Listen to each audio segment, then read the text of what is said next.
नमस्कार, आप देख रहे हैं गार्डनिंग एस्थेटिक्स में हूं अनीता दिनेश। गार्डनिंग एस्थेटिक्स में आज बात करने वाले हैं हाइब्रिड पोथोस की तमाम varieties. Enjoy, marble queen, Perl and Z, Manjula pothos, glacial pothos. ये वैरायटीज देखने में खासी खूबसूरत होती हैं और काफी सारे लोग इनको ला करके लगाते हैं, पर इनकी जो कटिंग्स होती हैं वो उतनी आसान नहीं होती हैं जितनी कि आपके नॉर्मल गोल्डन पोथोस या जेड पोथोस की होती है। उनको तो बस क्या है, एक स्टेम तोड़ी, पानी में डाला, मिट्टी में डाला और वो उग जाती हैं। पर ये जो हाइब्रिड वैरायटीज हैं ये इतना ज़्यादा क्विक रिस्पॉन्स नहीं करती हैं और कई बार तो आप इनको 2 महीने 3 महीने बाद लगाने के निकाल के देखेंगे तो भी इनमें बहुत ही थिन सी रूट एक आध होगी या रूट ना के बराबर होगी, जिससे आपकी कटिंग तेज बढ़ती नहीं है, उसमें ग्रोथ नहीं होती है और अक्सर के ये कटिंग खराब भी हो जाती है। हाइब्रिड पोथोस दोनों ही तरीके से यानी कि पानी में और सॉइल में प्रोपेगेट हो सकते हैं, पर मैं इनको सॉइल में प्रोपेगेट करना प्रेफर करती हूँ। पानी में, सॉइल में दोनों तरीके से आपको प्रोपेगेट करके बताऊंगी और ये भी बताऊंगी कि पानी से बेहतर तरीका सॉइल में प्रोपेगेट करने का क्यों है। अपने प्लांट्स में से तमाम एक्स्ट्रा स्टेम्स मैंने इस तरह से निकाल ली। ये चारों पांचों वैरायटीज हैं जिनको मैंने एक संग एक बास्केट में कलेक्ट कर लिया है। कटिंग्स निकालना इसलिए भी ज़रूरी होता है क्योंकि आपके पुराने प्लांट में सर्दियों की डोरमेंसी के बाद नई ग्रोथ भी तभी स्टार्ट होगी जब आप इसमें से पुरानी लेगी हो रही स्टेम्स को निकाल लेंगे और उनको डिस्कार्ड करने की जगह उनसे नए प्लांट बना लीजिए। अब देखिए, ये जो स्टेम ली है इसमें बहुत सारी एरियल रूट्स भी अलग अलग नोट्स पे दिखाई दे रही हैं। हम इन एरियल रूट्स को भी यूज़ करेंगे, फ्रेश निकल रही पत्तियों को भी यूज करेंगे। इस तरह की प्लेन जो स्टेम है जिसमें बहुत दूर तक पत्ती नहीं है, ये भी डिस्कार्ड नहीं की जाएगी, इसमें से भी ग्रोथ होगी। इसको भी हम अपनी कटिंग में यूज करेंगे और अलग अलग वैरायटी को मैं अलग अलग पॉट में लगाऊंगी। और इस तरह से देखिए, इस स्टेम को भी हर नोट के जरा सा आगे से इस तरह से काट करके अलग कर लेंगे और ये जो स्टेम है ये भी नई ग्रोथ इसमें से निकलेगी जब हम इसको कटिंग्स के संग लगा देंगे। तो इसलिए हमारे यहाँ कोई भी चीज़ फेंकी नहीं जाती है, छोटी सी छोटी स्टेम का भी मैं यूज़ करती हूँ। सबसे पहले मंजुला पोथोस की कटिंग को लगाते हैं।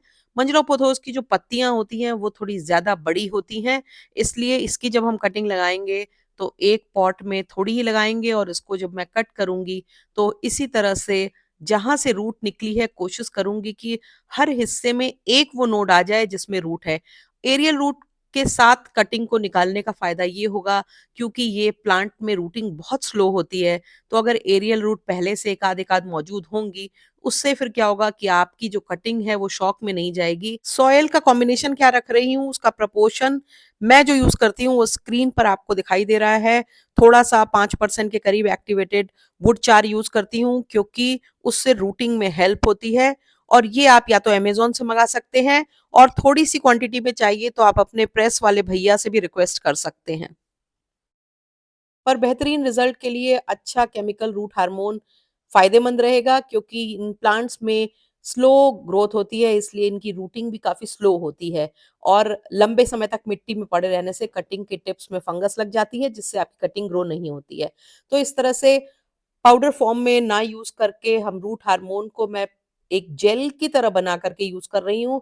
इससे क्या होगा, ये लंबे समय तक कटिंग के एंड पर स्टिक करेगा और जब मैं मिट्टी में इन कटिंग्स को डालूंगी तो भी उसका काफी बड़ा हिस्सा स्टेम के संग नीचे टिप पे रह जाएगा। अदरवाइज अगर हम ड्राई लगाएंगे तो वो मिट्टी के अंदर जाते जाते झड़ जाएगा और उतना इफेक्टिव साबित नहीं हो पाएगा। तो इस बात को नोट करें और इस बात का खास आप ध्यान रखेंगे। मार्बल क्वीन की कटिंग्स को भी इसी तरह लगा सकते हैं और ध्यान क्या रखना होगा, सबसे इंपॉर्टेंट चीज है कि कई बार आपको दिखता होगा आपके मार्बल क्वीन पोथोज में ग्रीन पत्तियां या हाफ ग्रीन हाफ वेरीगेटेड पत्तियां काफी ज्यादा तादाद में आने लगती हैं। तो जब मैंने कटिंग निकाली थी तो मैंने इसीलिए एक स्टेम ऐसी निकाली थी सो दैट आपको समझा सकूं। ये जो ग्रीन पत्तियों वाली स्टेम है इसके ग्रीन हिस्से को अलग कर देंगे और इसके वेरीगेटेड हिस्से को अलग कर लेंगे। वेरीगेटेड हिस्से प्लांट इस तरह से अलग कर दिया है और ग्रीन हिस्से को अलग पॉट में प्लांट कर दिया है। इसको आप पानी में भी प्रोपेगेट कर सकते हैं, पर अगर आप इसको एक संग एक पॉट में लगा देंगे तो मे बी कभी कभी इसमें रैंडम वेरिएशन के पैटर्न्स आ जाएं या कई बार ये हमेशा के लिए ग्रीन हो जाता है। इस बात का ध्यान रखिएगा।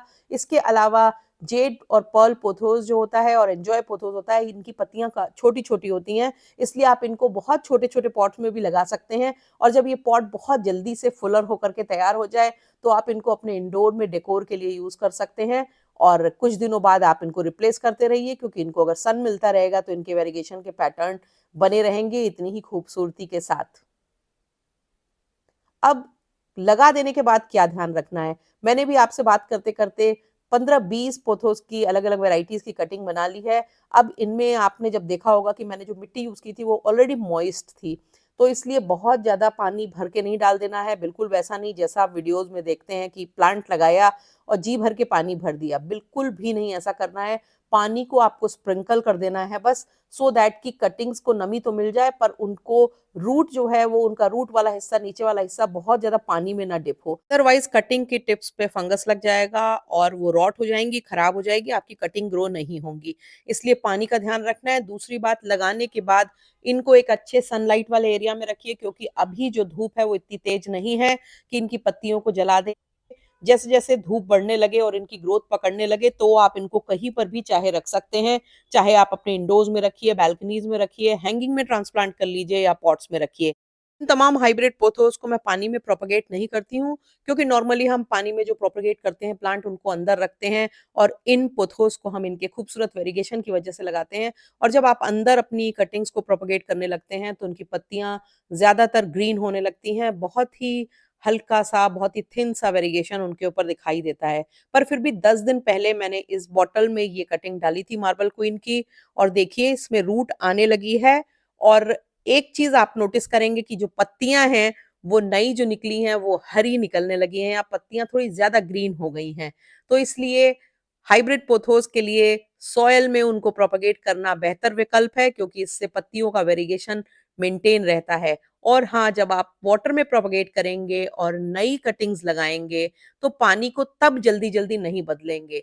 जब रूटिंग अच्छे से हो जाएगी तब आप पानी को भले ही 10 दिन 15 दिन में बदलिए, 12 दिन में बदलिए, गर्मियां पड़े तो वीक में एक बार बदल दीजिए, पर नई कटिंग्स की के पानी को जल्दी नहीं बदलना चाहिए, इससे उनकी रूटिंग ऑब्स्ट्रक्ट होती है। पानी में रूटिंग बहुत तेज होती है, रूट्स जल्दी बढ़ती हैं, पर पत्तियां अपना वेरिगेशन खो देती हैं। और हम इन पोथोस को इनके वेरिगेशन के लिए लगाते हैं, इसलिए इनको मिट्टी में, सॉइल में प्रोपगेट करना एक बेहतर ऑप्शन है। जैसे हम गोल्डन पोथोस को मॉस्टिक पे लगा करके बड़ी बड़ी पत्तियों वाला बना सकते हैं, वैसे ही मार्बल क्वीन और मंजुला पोथोस के साथ भी कर सकते हैं। और यकीन मानिए ये देखने में एकदम डिवाइन दिखते हैं। और किस तरह से इनको बनाएं, कौन सा ऐसा फीड दें जिससे इनकी पत्तियां बड़ी बड़ी हो जाएं, और किस तरह से इनको मॉसपोल पे एडजस्ट करें खुद से, बिना नर्सरी में हजारों रुपए खर्च किए, ये है अगले वीडियो का टॉपिक, देखना बिल्कुल भी मत भूलिएगा। अगर अभी तक आपने मेरे चैनल को सब्सक्राइब नहीं किया है तो मेरी गुजारिश है कि चैनल को सब्सक्राइब करिए, बेल आइकन जरूर पुश कर दीजिएगा, ताकि गार्डनिंग से जुड़े हुए मैं जो भी अपडेट करूं वो आप तक पहुंचे। वीडियो पसंद आने पर उन्हें लाइक करना, उन पे कमेंट करना और वीडियोस को शेयर करना बिल्कुल भी मत भूला करें, क्योंकि इससे हमारे वीडियोस की रीच बढ़ती है, वो ज्यादा लोगों तक पहुंचती है।